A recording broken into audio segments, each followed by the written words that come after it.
It's wild to think about, but right now, as you're sitting there, you are literally hurtling through space on this massive dynamic machine. Welcome to this explainer. Today, we're fundamentally shifting how we look at our home planet. We aren't just standing on some static rock. Earth is a highly precise, moving machine performing two simultaneous spectacular dances that literally make life possible. We're going to break down the mechanics of Earth's movement, transforming it from an abstract concept into the real, clockwork reality that governs every single second of our lives. So here's what we're getting into today. First, the daily spin, then the grand orbit.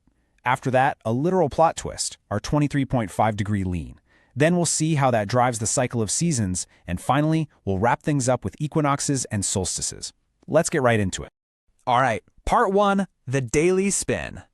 The absolute most fundamental movement of our planet is rotation. Basically, Earth is spinning on its axis from west to east, and as it constantly turns, the side facing the sun gets bathed in solar energy, that's our day, while the opposite side falls into its own shadow, giving us night. It is just a relentless, continuous spin. And it happens on a very strict schedule, 24 hours. That is the exact time it takes to complete one full spin. Honestly, this 24-hour time frame is like the foundational heartbeat of our planet. It dictates our clocks, our work schedules, and our sleep cycles. So every time you wake up to a new morning, you've essentially just survived another full lap on this giant planetary carousel. But the effects of this 24-hour spin go way beyond just deciding when it gets dark outside. This massive, rotating object heavily influences our global winds. It literally drives the huge ocean currents circulating our seas, and it shapes the entire daily cycle of energy across the planet. When you feel a strong coastal breeze or hear about the Gulf Stream, you are experiencing the direct physical consequences of the Earth turning. Okay, moving on to part two, the grand orbit. Now, while we're spinning like a top, we are also zooming through the solar system. And here we need to draw a clear line between rotation and revolution. Revolution is Earth's massive journey around the sun. And it doesn't travel in a perfect circle, actually. It's an elliptical or slightly stretched out orbit. Think of it like this. If rotation is the fast ticking of the second hand, revolution is the slow, sweeping movement of the hour hand on our cosmic clock. So, how long does this massive journey actually take? 365 and 1/4 days. We usually just round down and say a year is 365 days, but that quirky little fraction, it's incredibly important. Because our calendars can't really handle a random quarter of a day, we just kind of save them up. Every 4 years, those 4 quarters magically add up to a full day, giving us February 29th. Literally, the entire reason we even have leap years is just to keep our human calendars perfectly synced up with Earth's actual orbit. Pretty cool, right? Which brings us to part three, the 23.5-degree plot twist. If spinning and orbiting were the whole story, our world would be, well, pretty boring. But here is the crucial imperfection in Earth's posture that changes absolutely everything. 23.5 degrees. See, as the Earth travels its elliptical orbit, it doesn't stand perfectly straight up and down. It leans. And throughout its entire 365-day journey, Earth maintains this exact 23.5-degree tilt on its axis, always pointing in the exact same direction out into deep space. Without this 23.5-degree tilt, our climate would be completely static and seasons wouldn't even exist.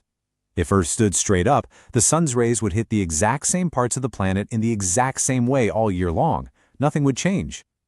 It's this precise lean that ensures the Northern and Southern Hemispheres get dynamically different amounts of solar energy throughout the year. And that leads right into part four, the cycle of seasons. Because as Earth revolves around the sun, while locked into that tilt, different parts of the planet get varying amounts of direct sunlight, and that drives the entire cycle of spring, summer, autumn, and winter.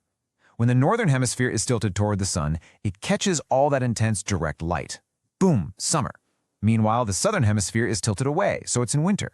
6 months later, we're on the opposite side of the sun. The tilt exposes the Southern Hemisphere to direct light, and the seasons completely flip. It is a perpetual cycle driven entirely by who is getting the most sunlight.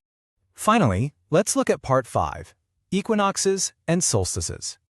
To really map out this yearly cycle, we look at a few specific mechanical milestones. First up, the equinox. This happens when Earth hits a point in its orbit where the tilt is pointing neither toward nor away from the sun. So during an equinox, day and night are nearly equal in length everywhere on the planet. It's essentially a fleeting moment of perfect planetary balance. So that gives us 4 major milestones on our cosmic clockwork. We have our 2 days of balance, the vernal equinox around March 21st and the autumnal equinox around September 23rd. But sandwiched right between those are the solstices. The summer solstice, usually around June 21st, marks when the Northern Hemisphere tilts maximally toward the sun, giving us the longest day of the year. And conversely, the winter solstice around December 21st is the maximum tilt away, giving us the shortest day. Just think about the extreme difference between those solstices. On one hand, you have maximum sunlight, the absolute longest day, and warm temperatures. And then on the exact opposite end, minimum sunlight, the shortest day, and freezing cold. These extremes represent the absolute peak effects of our 23.5-degree tilt.